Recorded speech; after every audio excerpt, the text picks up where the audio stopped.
Welcome to the Pregnancy Help Podcast. You're listening to episode 2 of Coffee with Kirk. Subscribe to future episodes of the Pregnancy Help Podcast at heartbeatinternational.org/podcast or search for us on your favorite podcast platform.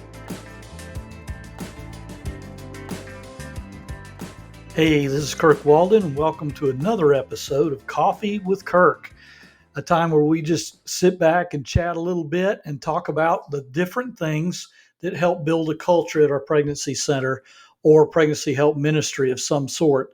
It's great to be with you, great to be back. And if you heard the last episode, you know what I do is I kind of sit back and just kind of begin talking. And today, I want to talk about something a little bit different than we did last time. Last time we talked about encouragement and how it builds a center. This time, I'd love to talk about vulnerability and how it connects with not only those we see, but how it connects us to each other.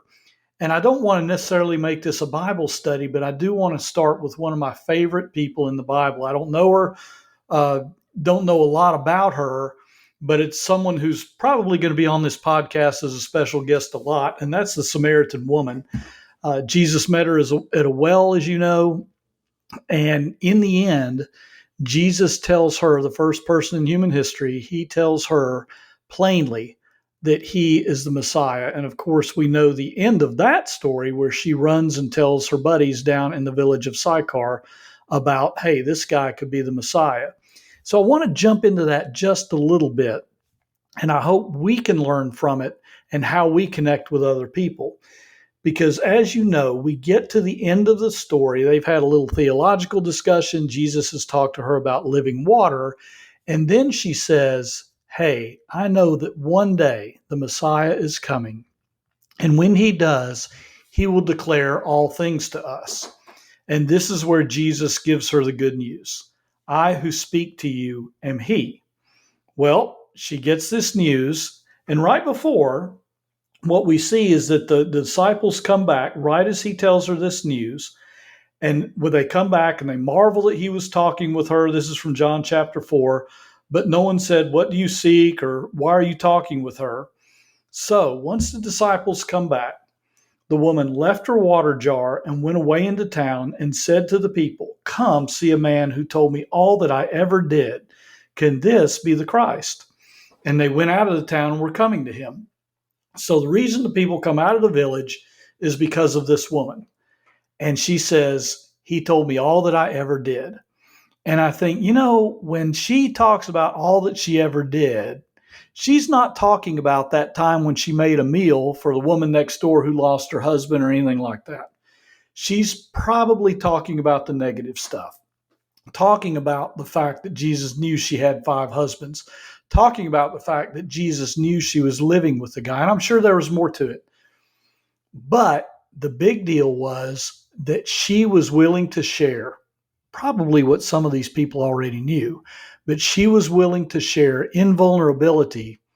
Jesus knows what kind of person I am.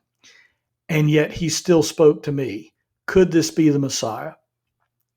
And they go out from the town, and we see a few verses later, it says this in John 4:39, many Samaritans from that town believed in him because of the woman's testimony. He told me all that I ever did. Well, isn't that interesting? They didn't believe in Jesus because of some revelation about living water. They were about to go find that out. They didn't believe in Jesus because she came back and said, I know he's the Messiah because this, and this, because she was educated on who the Messiah was. It wasn't because she shared that.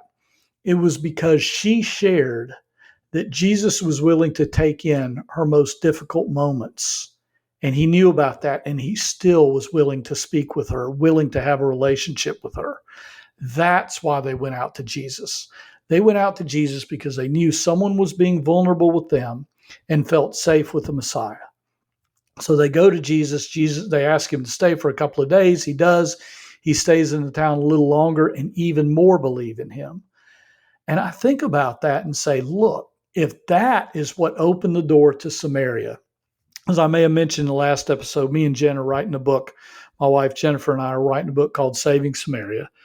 And we talk about the power of engaging, the power of vulnerability, and all of these things as we connect with our culture today, that we can use the lessons of Samaria to connect with our culture today. Well, one of those lessons is that it's not what we know sometimes about Jesus. It's about our willingness to be vulnerable with others that connects us to other people.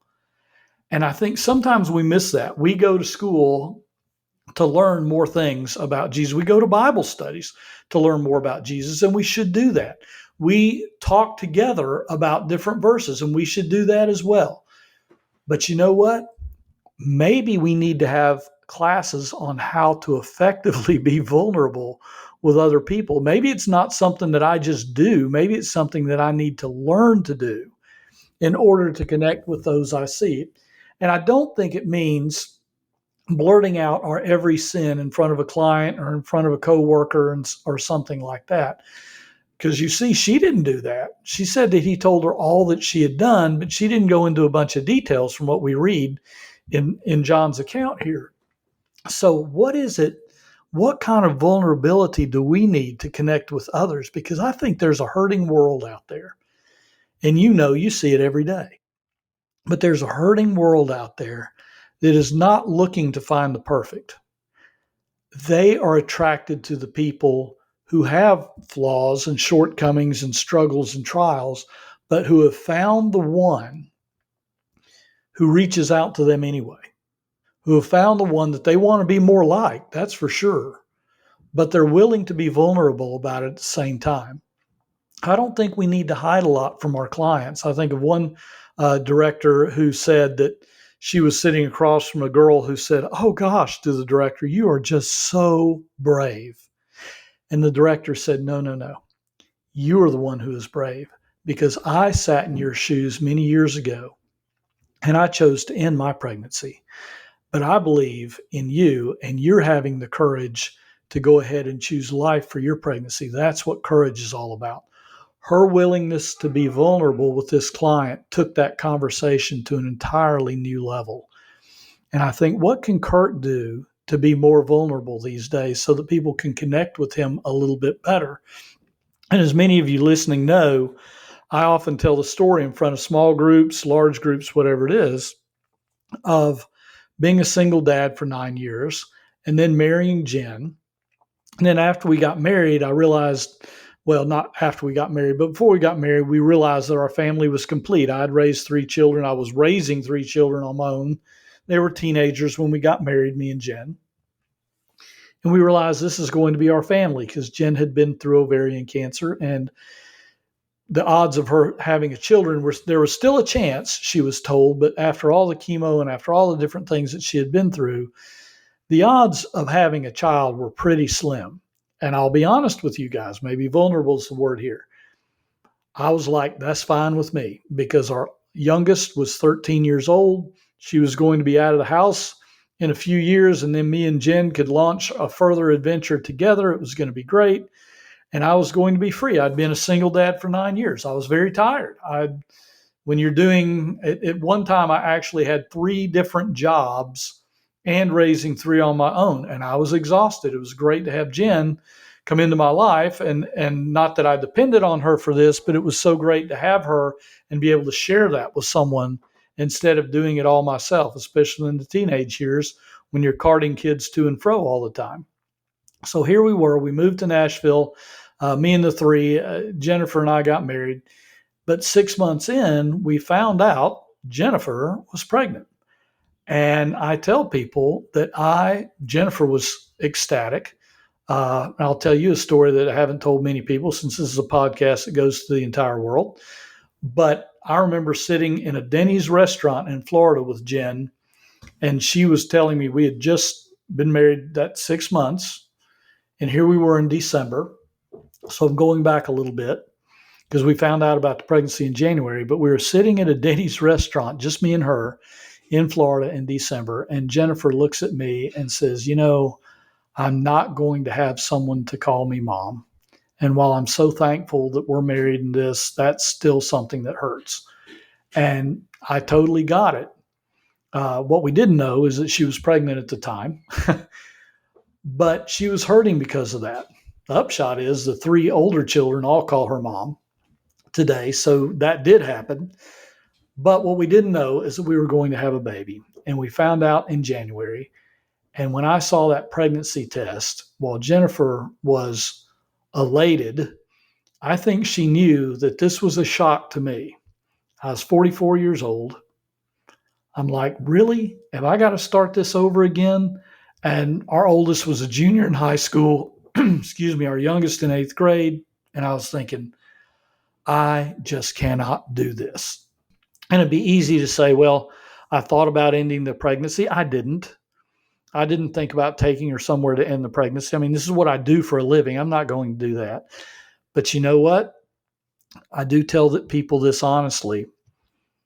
I really thought, it crossed my mind many times, if she miscarries, it'd sure make my life a lot easier.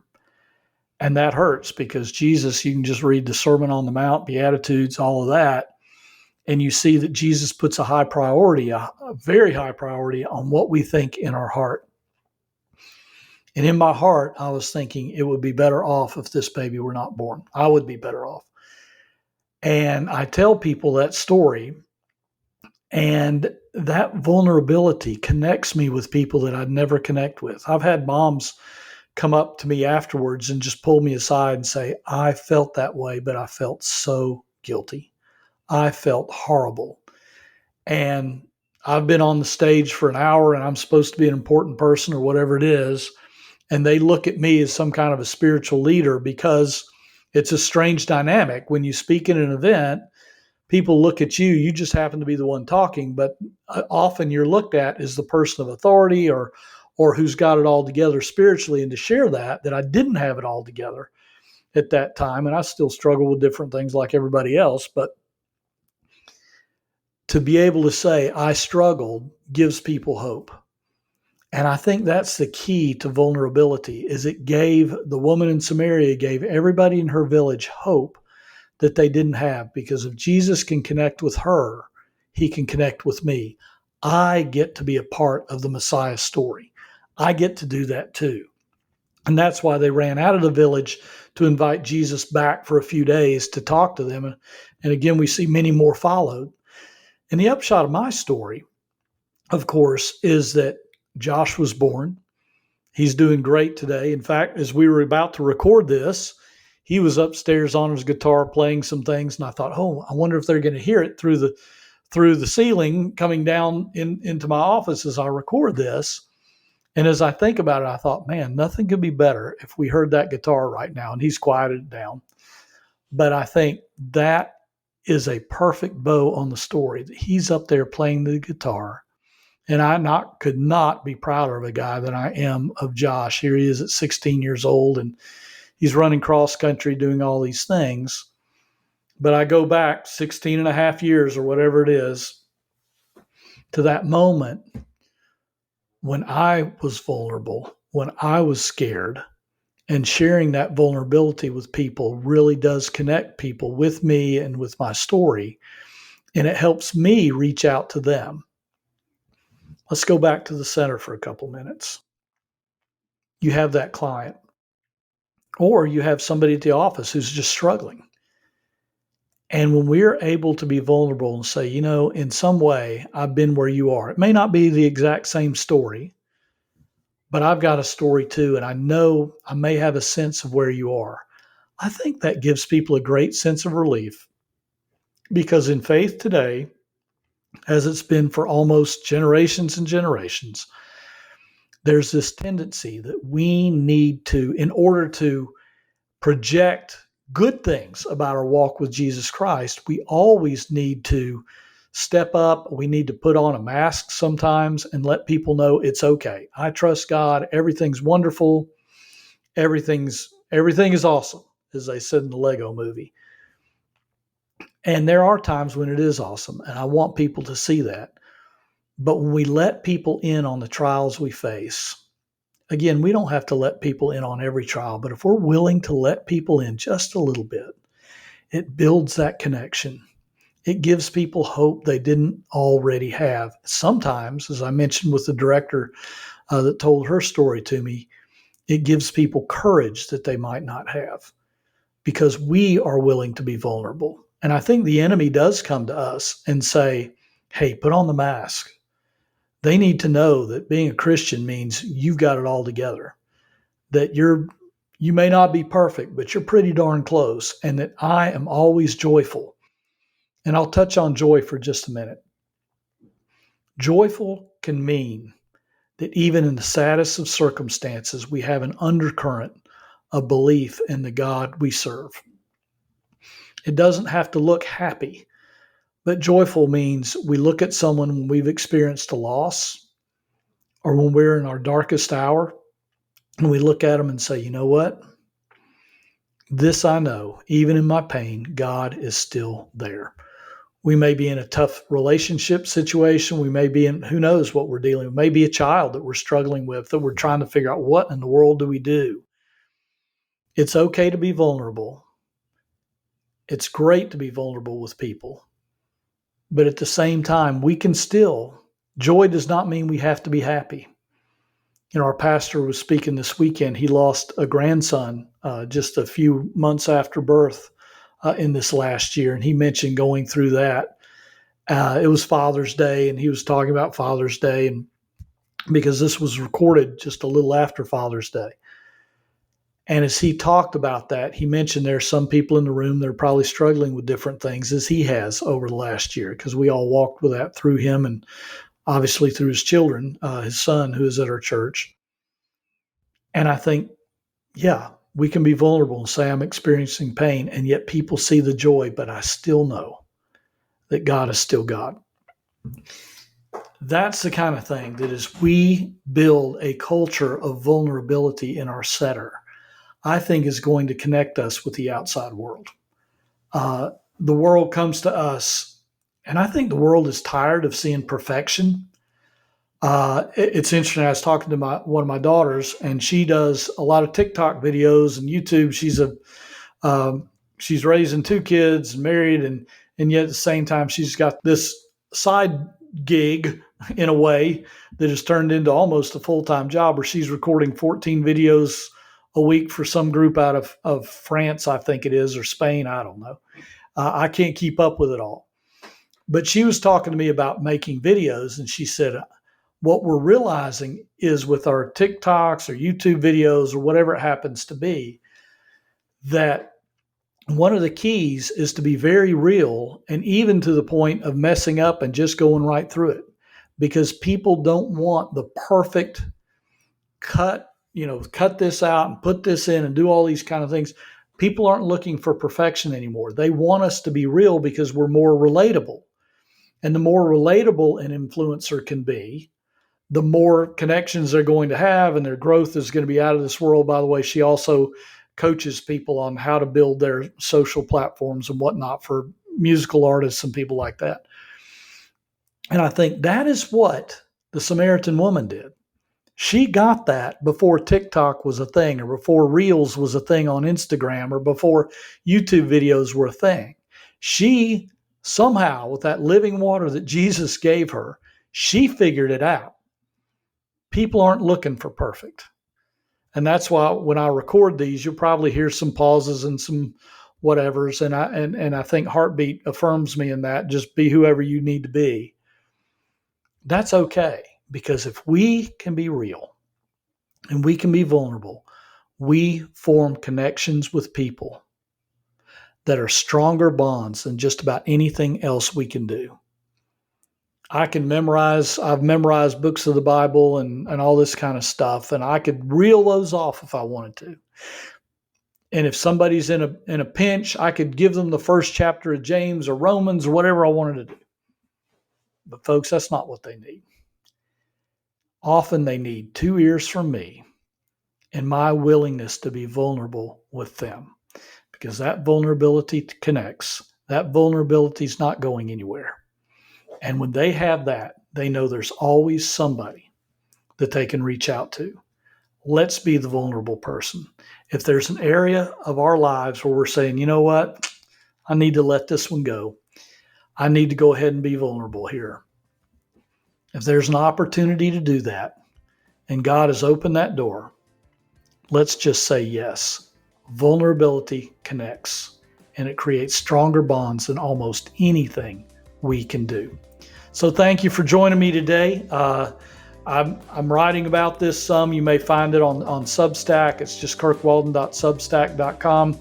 I may be writing something about this in the near future, and you can subscribe there for free if you'd like. And you'll see me or hear me right here on the Pregnancy Help Podcast. Great to be with you. Hope you have a wonderful day.